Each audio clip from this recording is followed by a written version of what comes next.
Welcome to InterPartyConflict, the podcast where we answer your questions so you can have the best tabletop gaming experience possible. My name is Gabe. And my name is Jeff. And we are going to answer your questions today. But first, I have a question, Jeff. Mm-hmm. How are you doing today? I'm doing pretty good. I still have not seen Endgame. So good. I saw it a second time. I know, yeah. You watched it last night. It's real good. I really there's so many moments in this movie that like they're real like heartfelt, meaningful moments. It's real good. I've gathered the sort of feeling of the movie, you know, like because like people at least in like among my like friend list or whatever you want to call it. Yeah. You know, people immediately around me have been pretty good about not spoiling. Like I'll see a meme here and there, and I'm like, if I stare long at it enough, you know, I could probably figure out maybe what it's trying to say. Maybe. But I try not to just think about it too much. I'm like, you know, again, if I get spoiled, it's not gonna, you know, ruin the movie for me or anything like that. Sure. I've come out plenty of times saying that spoilers don't really have that big of an effect on me. But you know, if everybody's already trying hard not to spoil it for everybody, I'm gonna be like, okay, well then I'll try to keep it a secret myself too. So another little goofy thing that we've got going on here in the studio is that I'm in the process of 3D printing something. I'm just currently printing in my basement as we speak. Yeah, Gabe is teasing me as to what it is, and he's brought up part of it, and yes. There's no way you could guess what it is by the piece that I have brought up. You only brought it up to bring up more questions than answers. Exactly. Like, so when assuming that this prints well, I'll be putting this in the show notes. There's actually a video of the guy that I got the files from, a video of him like showing off what it does.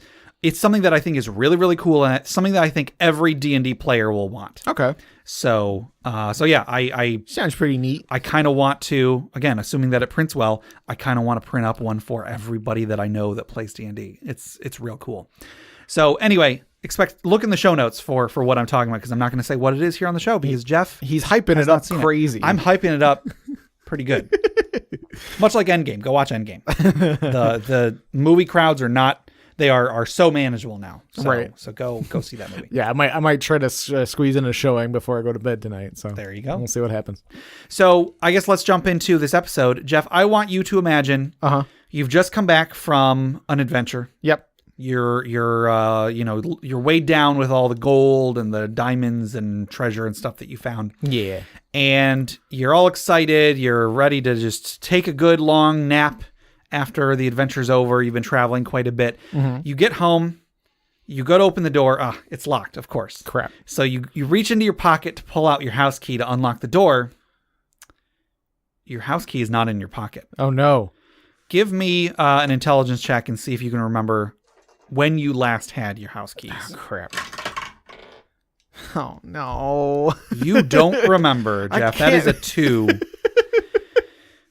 This is really accurate. So yeah, it was, where did I like? I'll be on the phone. Where did I put my phone? Right. So you don't remember it, and so unfortunately, this is a little choose your own adventure ending. You will spend the next few days unable to get into your house because do you know where you left your keys, Jeff? Where did I leave it? You left your keys at the Dragon's Hoard. Oh, crap.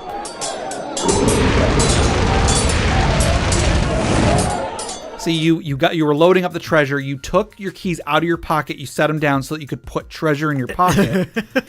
And you forgot to pick the keys back up. Dang it. So that dragon, it's sitting there, beaten up and wounded, spinning those keys on its finger. It's got the key change. Yeah. Oops, he's going to be coming back for these sometime. Exactly. So speaking of which, today's item was submitted via email by Brad K, and it is the Wand of Misplaced Objects. And he mentions that he wasn't sure where it came from, but we did a quick Google search and we found like a longer write-up of it. So I'm actually going to read the longer write-up rather than the text he submitted. Right, yeah. I think it gives a little better picture of what it does. Yeah, and we're not exactly sure where it comes from either, but when we were looking up links and stuff like that, it looked like it might even be from 2nd edition. Yeah, maybe. Which, I mean, once we get into the mechanics of it, it might make more sense. Because maybe, it's a bit more up to interpretation, I think. Yes. So Brad did mention that he likes using it in his game like as an offensive item because it technically can be used as an offensive item, but we'll see what our listeners think this. This wand emits a multitude of golden orbs that rush toward a target creature. The orbs surround the victim and swirl around them wildly for 1 round. During this time, the victim is confused and can take no action. So, okay, that's kind of cool. It sort of dazes them for a round. Right. At the end of this round, the orbs vanish and the victim is free to act. He discovers, however, that all objects on his person have been moved. Some items are inconveniently located while others are nowhere to be seen. A warrior might find his magical ring on one of his toes, his sword in his pants, giggity, his gold pieces in the sheath of his sword, and his breastplate on his head. The more possessions a victim owns, the more confused the situation becomes. The DM is encouraged to be devious. Oh, man. They don't need encouragement for that. Right. Stop it. Because of the chaotic placement of items, the victim suffers several penalties. Movement is reduced by half. Armor class of characters wearing armor is reduced by 2, since pieces are not worn properly. Attack rolls made by the victim are made at a -2 penalty. These penalties are eliminated if the victim devotes 2 to 5 rounds, so 1d4 plus 1 rounds, to rearranging his gear.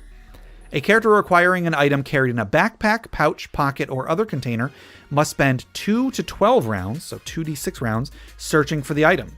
The penalty is canceled if 3 turns are spent unpacking and repacking all gear. Jeez. So, yeah.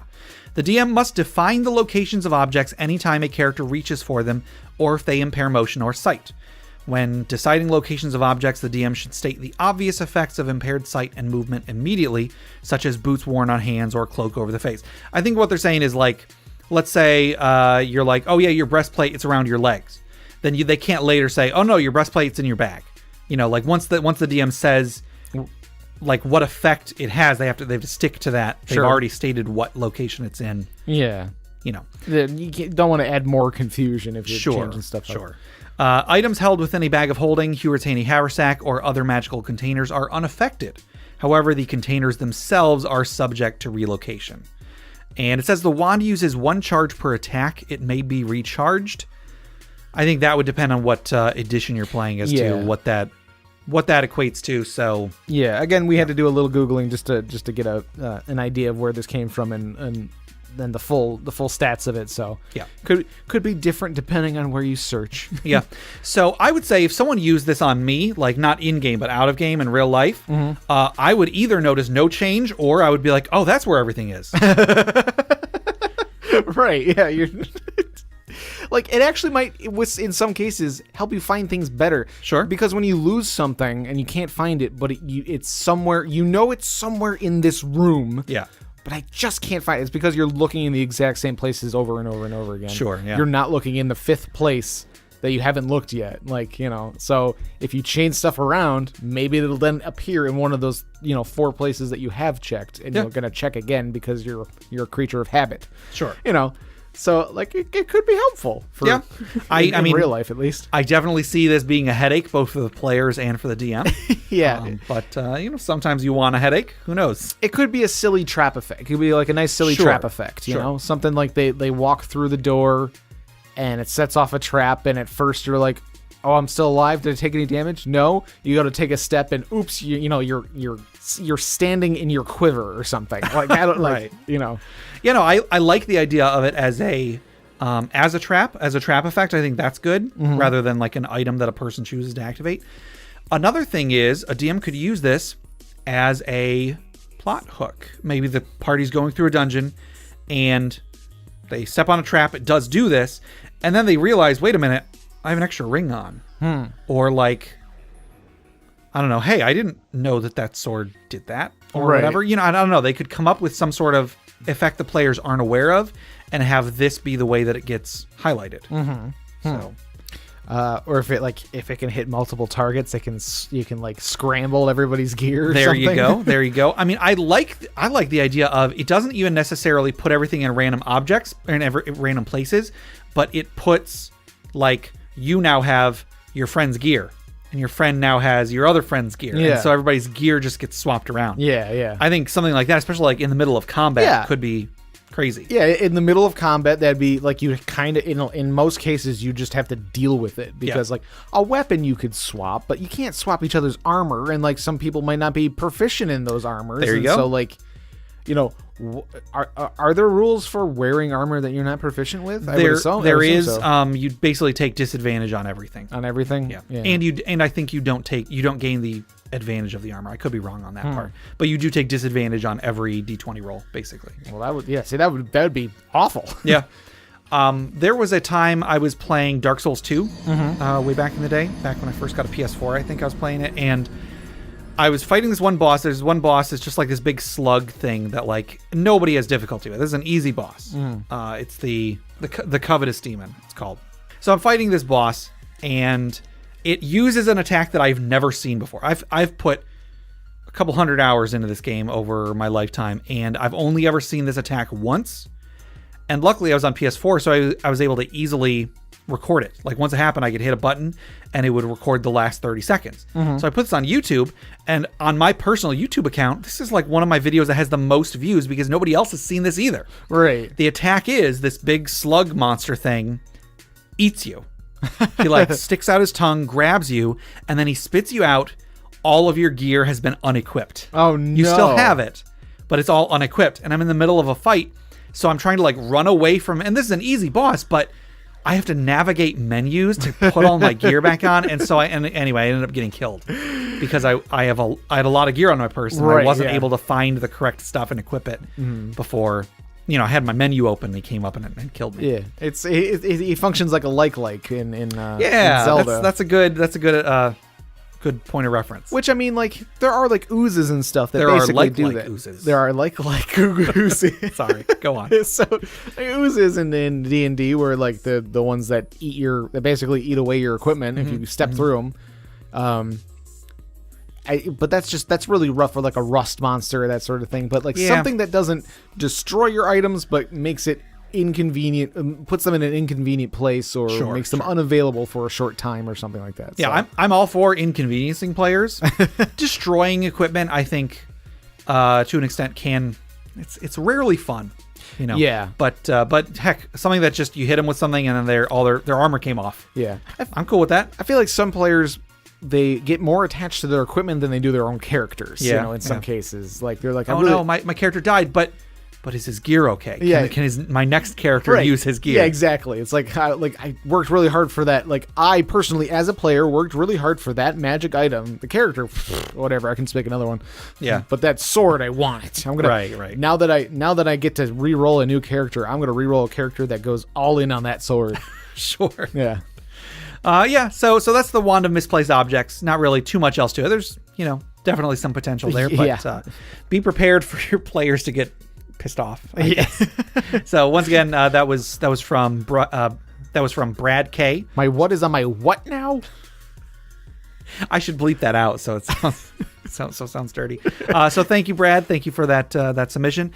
Jeff, if anybody wanted to submit magic items for us to discuss in the Dragon's Hoard, or if they have questions for us to discuss, or stories for the funeral pyre, how would they get those to us? They could send us an email at InterPartyConflict@gmail.com. There you go. Yeah, I don't think I really talk about that enough. Our show exists because we get submissions from listeners. Oh, yeah. So we always need more submissions.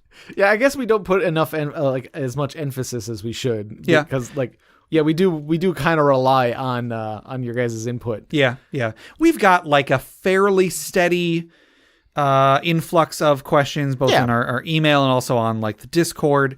But occasionally I do have to go out and like solicit questions. Sure. And so on. So, whenever anybody has any ideas, go ahead and send us in questions, send us in some magic items, send us in some funeral pyre stories. Yeah, even if it's like a really obscure rule question or something like that. We might not spend a ton of time on it, but we'll get to it eventually. Yeah.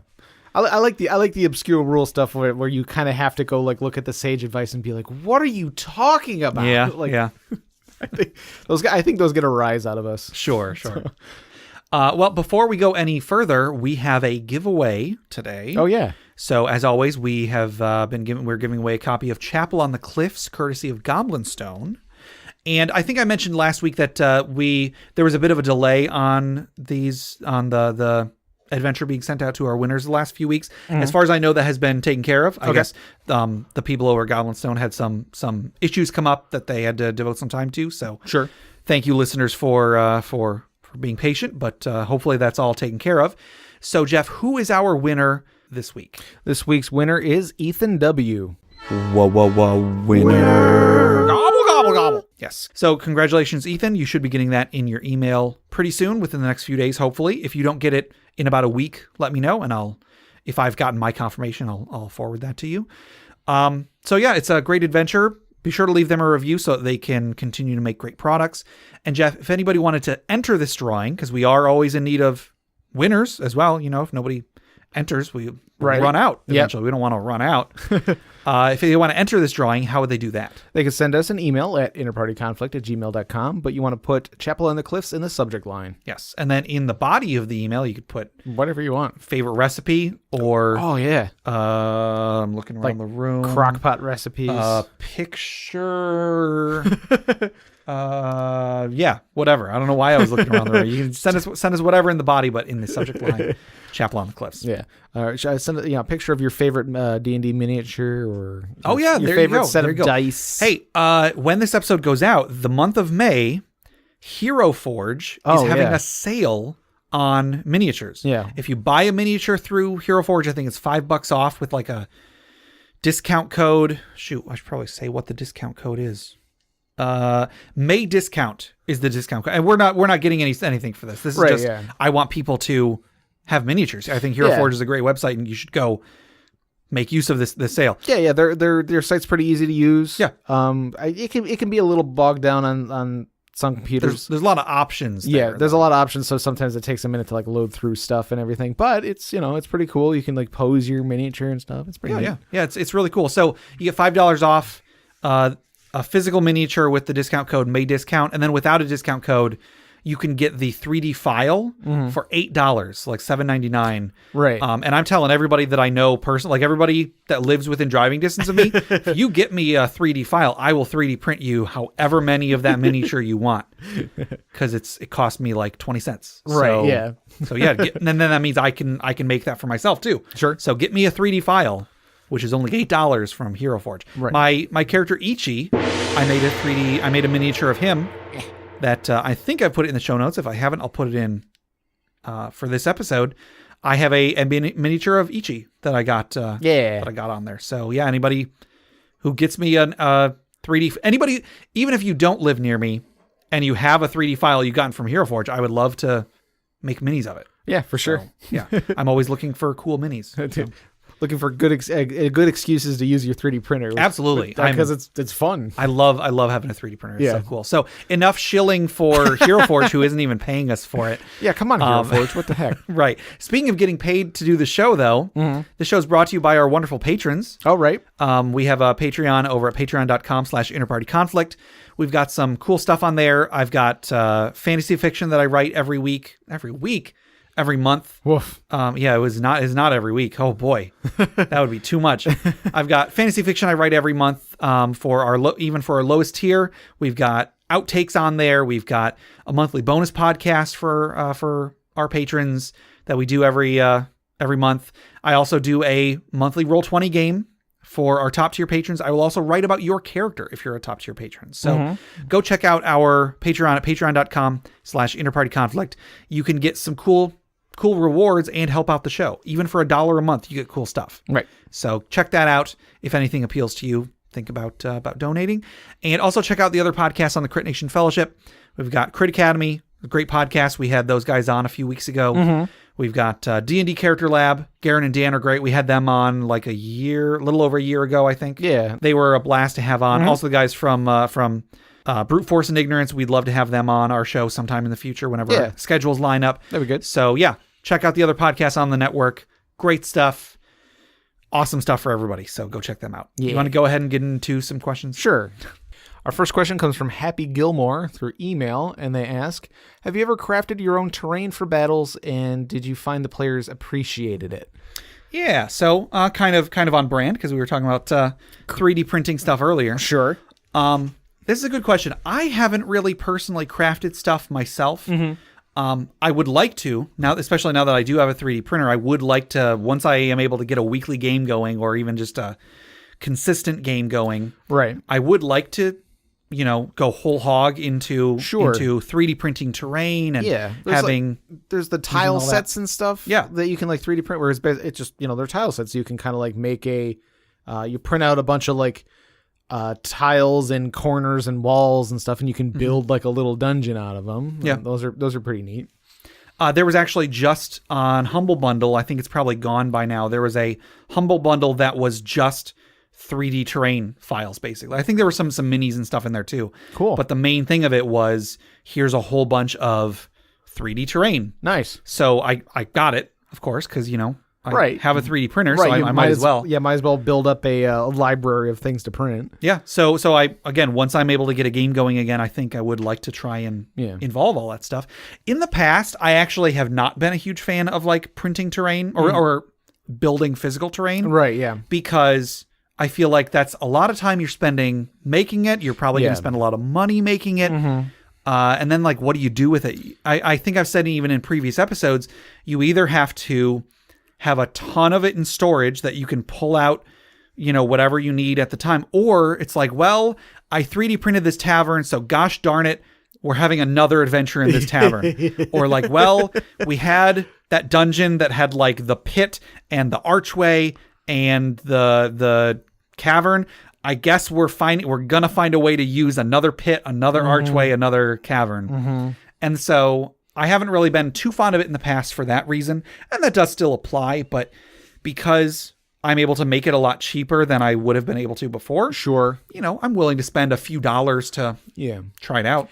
I think it depends on what your hobbies are. Yeah. Because, like, if you enjoy doing stuff like that, like, you're going to do it anyway, so you might as well do it for, to have it be functionable. Sure.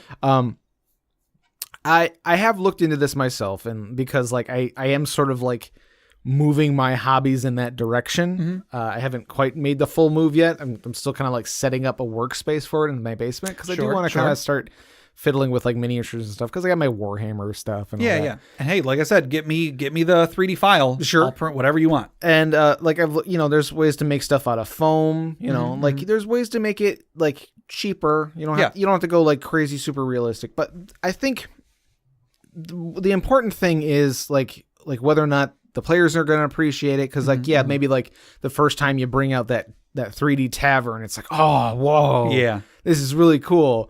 But the fourth and fifth time, you're like, all right, like, okay, we're in the tavern again. Like your character miniature is always in the same corner, because it's like that's where it fits. And I mean, I know I was kind of poo-pooing the idea of, we're in the tavern again. That is one thing that I definitely do want to print, is a tavern or some sort of a home base. Right, yeah. You have the home base that your players go back to. Yeah. That's a perfect thing to build, because like if it is something that you're going to be going back to, all your characters are going to be going back to all the time. Yeah, absolutely. But just like generic terrain, you want it to be able to be like variable. Like you want to, you don't want it to modular. Be exactly. And I've seen like, guys who build like foam squares, and like, so like, and like the squares can kind of be like, you can rotate them in different ways, so they can kind of, interlock in different ways. Yeah. That can get kind of complicated, and there's only so many combinations you can do, without it looking just like a generic, geometric shape. Yeah, so like it's all about the amount of time you want to spend doing it, versus how much use you're going to get out of it. Yeah. So you kind of want it to be, you don't want to spend so much time on it to where when you only use it once, it kind of feels like a waste, and then you're throwing it away or putting it in storage or something like that. But you want it to be, I don't know, generic enough so you can just keep, you can use it in other ways. I don't know. I feel like if you like have like a nice basic landscape, and then you can kind of like mix and match set pieces and things like that could be kind of fun. Or heck, with the people building digital game tables now, where you just put you just put a TV on the thing, and you just bring up a picture. You don't need to do you don't need to do anything too crazy. I would like if I ever get around to building a gaming table, I think I would like to have some sort of a digital element to it. Sure, yeah. There's one thing. When I first got my 3D printer and I was like looking at all this D&D related stuff that I could print, there is a piece of terrain that somebody made that I think is really cool. It is, picture it sort of like a little, I don't know, like a little hill or something that players can climb up. And then in the center, it's two pieces. In the center, there is like a rectangular indentation. Mm-hmm. And then there is a thing that you can place over that mostly covers it up. But what you do is you take your phone, you put your phone in that indentation, you bring up an animated GIF or a video of like a swirling vortex, and then you place the other thing on top of it so that it looks like there is a portal on the ground. And I just think that is such a cool concept. Yeah. But again, how often are you going to use something like that? Right, yeah. If you use it, the players are going to have a great time, but then it's like, okay, well, now what do I do with it? Hold on, my phone is dying. Right. The portal is closing. Wait a minute. If the phone dies, the characters die. If you die in the phone, you die for real. Exactly. So I would love to do this. I would love to do it more. Mm-hmm. That being said, I'm growing more and more interested in theater of the mind, which is counterintuitive with building terrain. Yeah. Because like terrain and stuff like that, like building miniatures and things like that, like they are adjacent, like they're they can be connected with things like D&D, but they're not the same hobby. Yeah. Like they require different skills, definitely. Different skills and, different budgets. Mm-hmm. So like you don't need those to play D&D. I personally like at least miniatures in a grid because so many of the combat rules rely on knowing distances. And or at least benefit from it. Right. Exactly. You can fudge a lot or you can ignore a lot of stuff with doing theater of the mind, but I mean, it's there. And if you are able to, like, it's easier to play a character that is all about battle tactics when the game itself is involving more tactical positioning and such. Yeah. Because when you're making a decision as a player and like you can't always be the one talking to the DM, so you can't be like saying like, "Oh, I'm thinking about doing this and this and this." Like you have to internalize a lot of it while the other people are taking their turns. Mm-hmm. So by the time it gets to your turn, what you're picturing in your head as the battlefield is not necessarily what the DM is picturing. Right. So you go to make that move, and the DM says, "No, you're not even in the same room right now." Yeah. And so then there's just that whole thing. So having visual representations is very nice, but not required.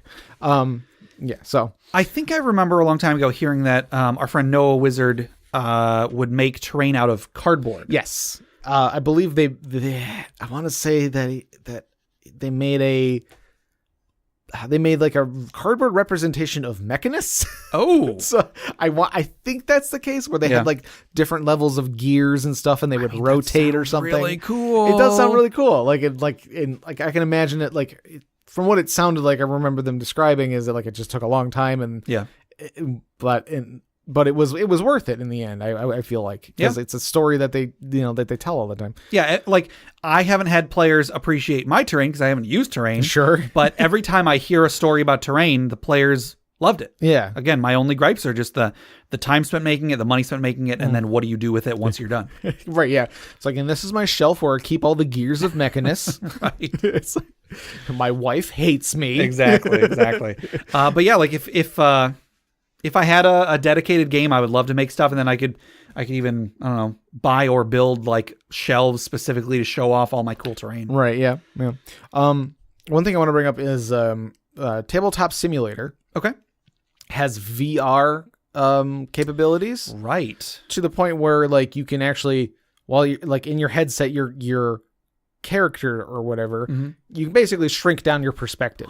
So like you can either be like people at a table, or you could be on the table as like miniature size. That is amazing. So like people are like could build like a little terrain set that you can see from like a character's perspective. My goodness. And I mean, I imagine there's still some hiccups with it and it's not, perfect or anything like that. But the couple little videos I saw of it, I was like, that's pretty neat. That's going in the right direction. Definitely. So, but again, it's like a lot of work just to put together one scene. Yeah. And like, if the characters are going to only spend 2 seconds there, then why did you do it? That sort of thing. So it's just adding more prep to an already front-loaded game. Yeah.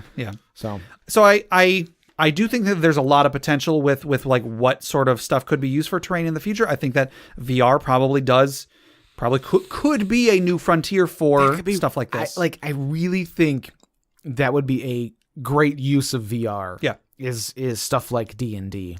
We've talked about in the past using so let's say you want to build terrain to represent something that's in the game, but you just don't have the money to do anything, money or space to do anything physical. We've talked about using something like Minecraft to make something, not necessarily so that like you could have a battle in real time or anything, but if you're just like, I want there to be a maze that the players are going to go through, or I want to model their home base, build it in Minecraft, and then sit the players down and be like, okay, hey, explore this dungeon in Minecraft. Right, yeah. Maybe even put like a little prompt, like they go around a corner, have like a number on the wall and have say, okay, now that you got to that number, let me read what happened. Yeah, exactly. It's just, it makes it a little bit more interactive. They get a little visual, representation of where they're going. So and then like that way you don't have to explain to them how many exits are there, where's the exit, that sort of thing. Exactly. They could they just look around and be like, we're going to go this way. Yeah. This way looks more interesting. Let's do that. So yeah, I love the idea of terrain. I haven't really been interested in using it myself in the past, but I do hope to use it in the future. Our next question comes from Sean M on Facebook. How do you describe an environment in a way that makes the players feel like there's an adventure in every direction? Yeah, so possibly going with the terrain idea, possibly not. Do you have any thoughts off the top of your head? Well, yeah, going with the terrain thing, like if you can give them a visual representation of the things around them, they could find something that might be mundane, but might be interesting to them. So there's a mountain off in the distance. There's tons of mountains everywhere, but there's a mountain off in the distance right now. So maybe they want to go check out that mountain. Sure. There could be an adventure there. And heck, you might have something prepared for 2 sessions later that, we can use that in the mountain. Let's do that. And I guess let me actually give an example of what I think they're asking. Because, and this is something I'm guilty of a lot, is you get everybody together, you start them off, and you're like, okay, you're in town. What do you do? Sure, right. Like, yeah, technically there could be adventure in every direction, but if you don't give them anything to go off of, it's going to take a very, very proactive player to be like, ooh, is there a this? I want to go find this. Some players will, some players won't. Yeah. But if you instead start them off and, I don't know, you start them off and you're like, okay, you're in town. You can see that there's an alleyway, that there's some shadows going down. You think maybe there's some shady business going on down there. You look over the city, like you're up on a raised part of the city. You look down and there's a fire off in the lower part of town and you don't know what that's about. You can see that there's a mountain up to the north and you've heard of that mountain and it's blah, blah, blah. Yeah. Or, you can just barely make out a statue over a nearby building that it's a statue of the founder of the town, and it's said that he had a hidden treasure or something. I don't know. That is much more evocative, much more likely to get a response than you're in town. What do you do? Yeah. I feel like there should be a balance with how much you put out there, because if you put out too much, one, you can overstimulate. Like, sure. They're not. Well, if it's basically the same as saying, "What do you do when if there's 20 things?" They're like, "I don't know what to do." Yeah, good point. We've talked about this before with like choosing where to go to eat, that sort of thing. Yes, we have. But so like, too many things, then you don't know what to do. Not as much things, but still a few things. You're gonna have the problem of player A wants to go do this. Player B wants to go do this. Player C wants to go do this other thing. No one's going to decide on the one thing if you don't make the thing you want them to do obvious. Yeah. Or if you don't make it like you can't, there has to be weight to each option. Sure.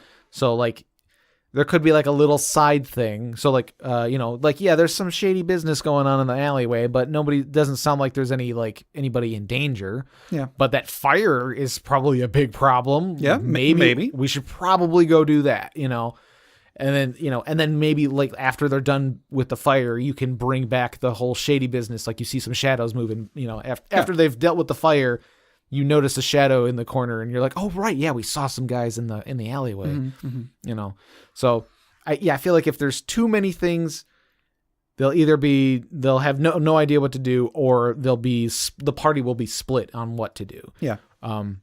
You can also fall into the trap of, well, I prepared 4 possible things for the players to do, and then they only do one of them, so a lot of that none of them, or none of them, yeah. So a lot of that prep goes wasted.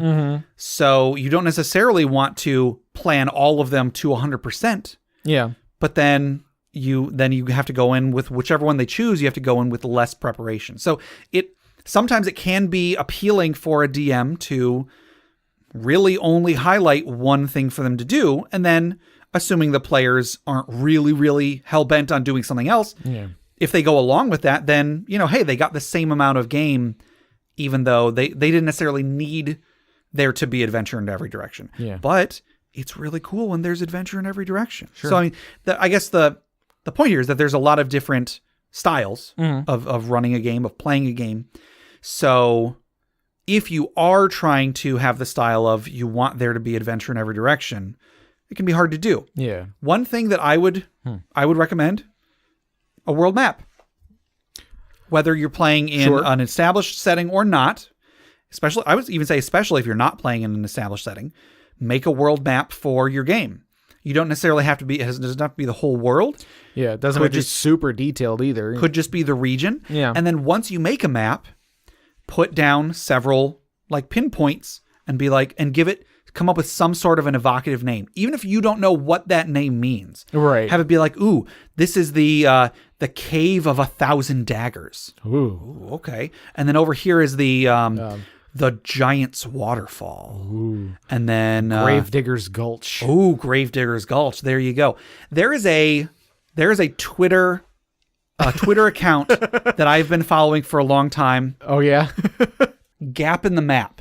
It is called Gap in the Map. That's a good name. It is a thing. Each post that they put is just like, here's a little thing that would be scrawled on a map that is meant to be evocative. Oh, such my as, goodness. Over yonder, you'll find the Blue Frontier. Oh my goodness. What does that mean? What? This only has 166 followers? This is amazing. It should have more followers. It should have more followers. Follow this Twitter, everybody. Beware the cairn of the rock. You seek the wild surrounded by the emerald smoke. Ooh. Like everything I don't know how often they post. I guess every few days it looks like. It's just that. Onward to the desert of Oldea Rehair. Whatever that is. Every one of these is something that like could be interesting. Vale of the Gnome. The Crater of the Bone Health. Although Bone Heath. Some of these are silly though, because the Pit of the Plateau. Okay, but what if you get to it and you're like, that's why it's called the Pit of the Plateau. You're like, why do they call it the Pit of Plateau? That makes no sense. Oh, huh. Yeah. So just having a map with things like that. You like turn your head slightly. You're like, oh, I get it. Exactly.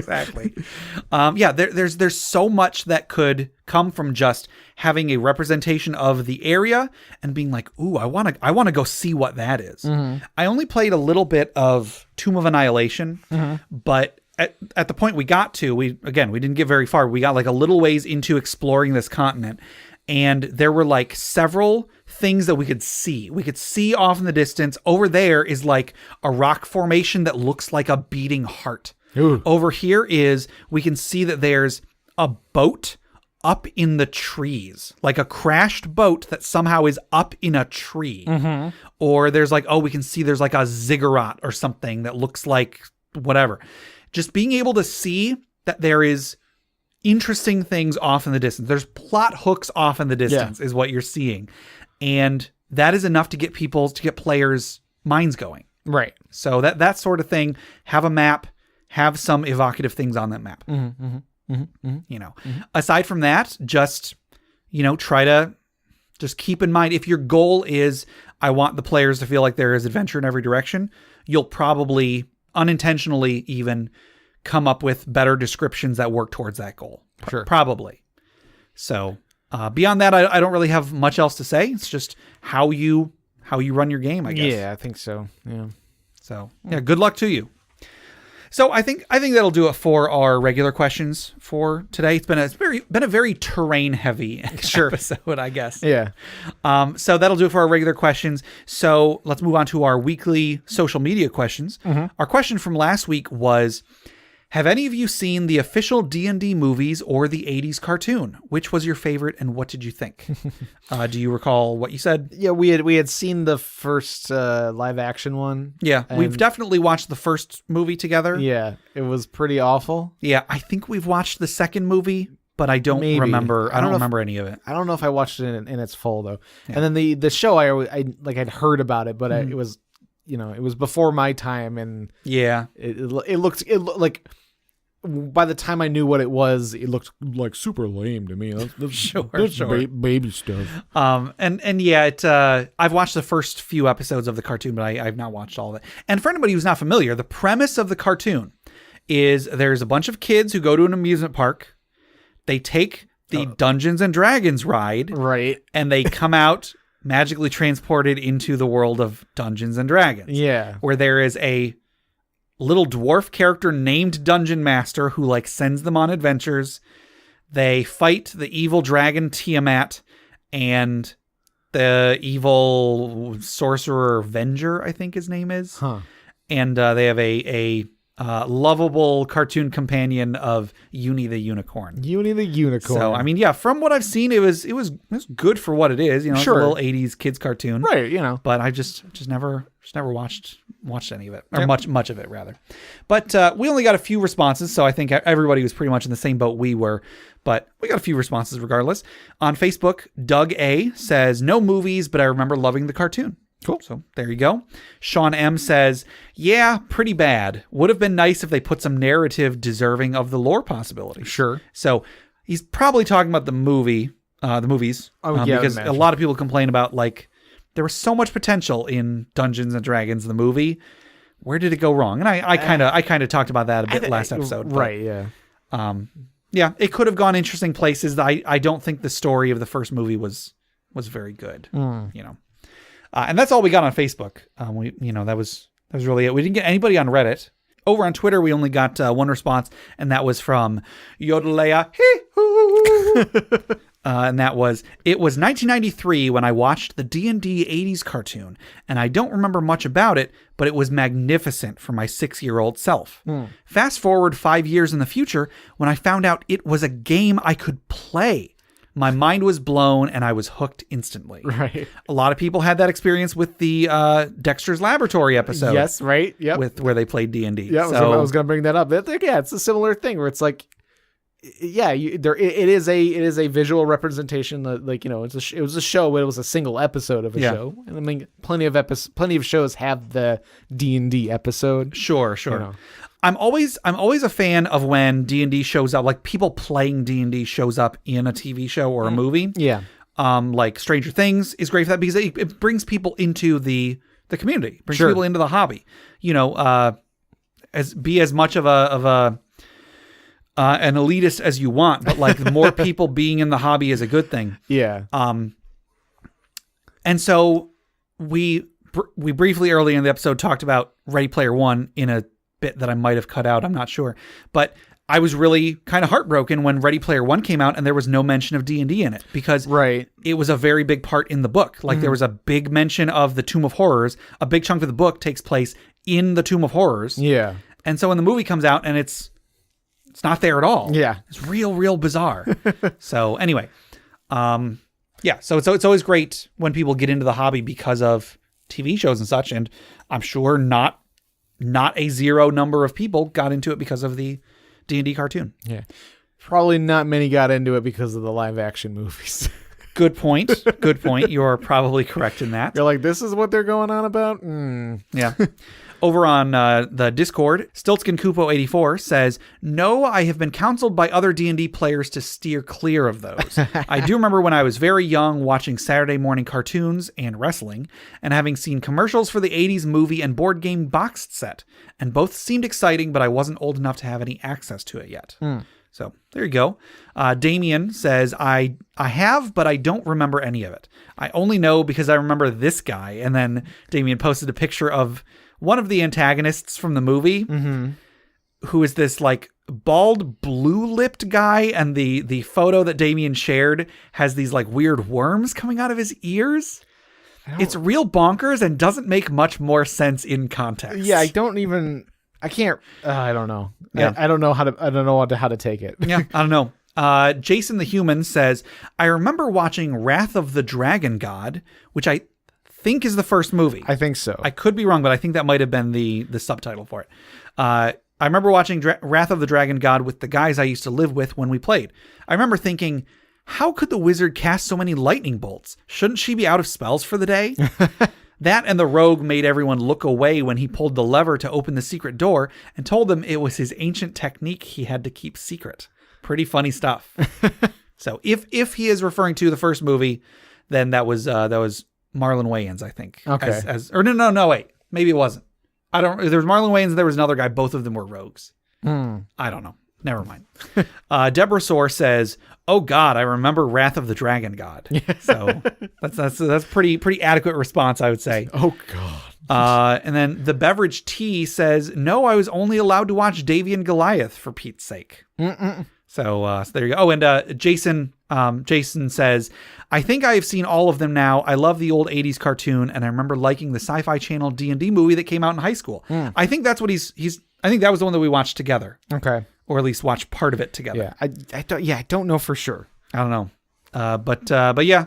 So that was that question. If anybody feels like braving the D&D movies, by all accounts they were real bad, but I mean, hey, there's still a bit of D&D history. So sure, maybe right, still worth taking advantage of. Right. And then so that'll be last week's question. This week's question is, and this is a repost of a question we had about 2 years ago, but I thought now that we're doing different stuff with the social media questions, I figured, we could revisit it. Yeah, sure. When making a character, do you typically give your character a profession other than adventurer? Why or why not? Mm-hmm. So how about you, Jeff? I think I like doing it. It never follows through. Yeah. It sort of kind of goes by the wayside because when you're a blacksmith, but when you're on an adventure, it's kind of hard to sit down and do blacksmithing when you're trying to you're stuck in a cave or something like that. That's a good point. Or there was the one character that was he's going to be like a hunter gatherer kind of guy. And then it was it's oh, this makes for a terrible character. Yeah. I ended up rolling a new character. You leaned into it a bit too hard. Exactly. So, yeah. Yeah. I often try to give my characters a profession, but like you're saying, it never really comes up. It's more like a background thing, Yeah. It's nice for a backstory, and then you can bring it up, you can use it for role playing later on and stuff like that. But try not to lean too hard into it, and don't look into the mechanics too much because they're probably never going to come up. I had an idea for a character though that that it does play with the idea of a profession, and I was just discussing this with somebody on Facebook earlier today, and I thought it would make a good example of what you could do with this sort of thing. So I had an idea for a character, or rather a pair of characters. Oh, okay. Imagine a character in D&D that is a married couple. Okay. Not just, so let's say there's a married couple that they own a business. So let's say they own a tavern or something like that. Okay. I think a lot of people a lot of people's temptation would be to say, oh yeah, my character has a tavern. But then they just go off adventuring, and it's just whenever we're in town, we drink for free, and that's the extent of what my character has as as being a tavern owner. That's the extent of it. Right. Imagine if instead it's a married couple that own a tavern, but both of them are also adventurers. So when the party gets together to go on an adventure, one of the two goes adventuring because they can't both leave the tavern. Someone's got to stay back and work the tavern. You know what I mean? So let's say at first the husband goes off adventuring. The party goes on an adventure. Maybe while they're adventuring, the husband is looking for rare ingredients that he can take back and then make into stuff to sell in the tavern or whatever. While he's doing this, the wife is working the tavern, getting plot hooks. People are telling her, oh yeah, I heard that there's, some sort of shady deal going down, so on, blah, blah, blah. There's a dragon, whatever. So then after the adventure is over, the husband comes home, they, share stories or whatever. And then next adventure, the wife goes off adventuring with the party. The husband stays back, works the tavern. And then to make this work in a party dynamic, I would have them both be the same class, but maybe the two of them have different specialties. Maybe the husband is more defensive. The wife is more offensive. She's more DPS. Maybe, so let's say they're fighters or something like that. The fighter is more, the husband fighter is more like AC based, defensive based. And then the wife is more like great weapon based or something like that. Sure. And then maybe they have different skills they're good at too. So if the party knows, hey, we're going to go on this one thing where we need someone who's like really, really knowledgeable about ancient lore, the husband goes along, but then they're like, okay, we need to stealth in this next adventure. The wife goes along. And so one player plays both characters, just they play whichever character is going on the adventure at that time. Okay. And then just narratively, I really like the idea of after an adventure, they come home, they share stories while rubbing each other's feet after a long day at work. I just think it's a neat concept, and then it can lead to plot hooks, both like in the adventure and out of the adventure. The things in the adventure, the person who's adventuring can find things that they can take back and use for improving the tavern or whatever. Then the person who's working the tavern, the DM can like narrate some stuff that happens in the tavern while the party's off adventuring, and they can come up with plot hooks and such that are gotten that way. Yeah. So anyway, just a neat idea I had. I just had an idea for playing a married couple. Yeah. But only one of them is allowed to go adventuring at a time. Sure. I thought was a neat concept. Yeah, because I could see that as like you could basically turn that into like you've got two characters, one on the one on the bench basically. Sure. Or you could just play that at like your stats are exactly the same. You might play them a little differently, but stat wise, like it's still the same character sheet. Yeah, but you are swapping them out. I think that's really cool because, like, I mean, it's no different than saying like, "Oh, my character has a split personality." It's like, okay, go ahead, go for it. If you can role play, go for it. So like, it's not going to change. Like, you're not at an advantage among the other players because you don't have two characters. You have one character, but the personality, I'm using air quotes, is that it is actually two people. Like, it's physically actually two people, and you're just swapping them out from time to time. Yeah. I was like, that's a pretty cool idea. I also just like the idea of the party being on an adventure and then turning to the fighter and being like, hey, what was the combination on that door lock that we found last time? And then looking over and the wife being like, I don't know, I wasn't there. I was working the tavern. What are you looking at me for? What are you looking at me for? But then also I like the idea of when the husband's around, all the others are like, I liked it better when his wife was here. I don't know. I just think there's interesting role playing opportunities that could come from Absolutely. I like it. So yeah. So anyway, so the question again was, when making a character, do you typically give your character a profession other than adventurer? Why or why not?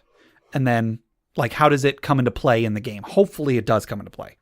So that'll do it for our questions for today. But before we close out, we should probably let's sit back, let's relax, let's think about those who have come before us, maybe those who have died building terrain for us. I don't know. Anyway, as we toss another log onto the funeral pyre.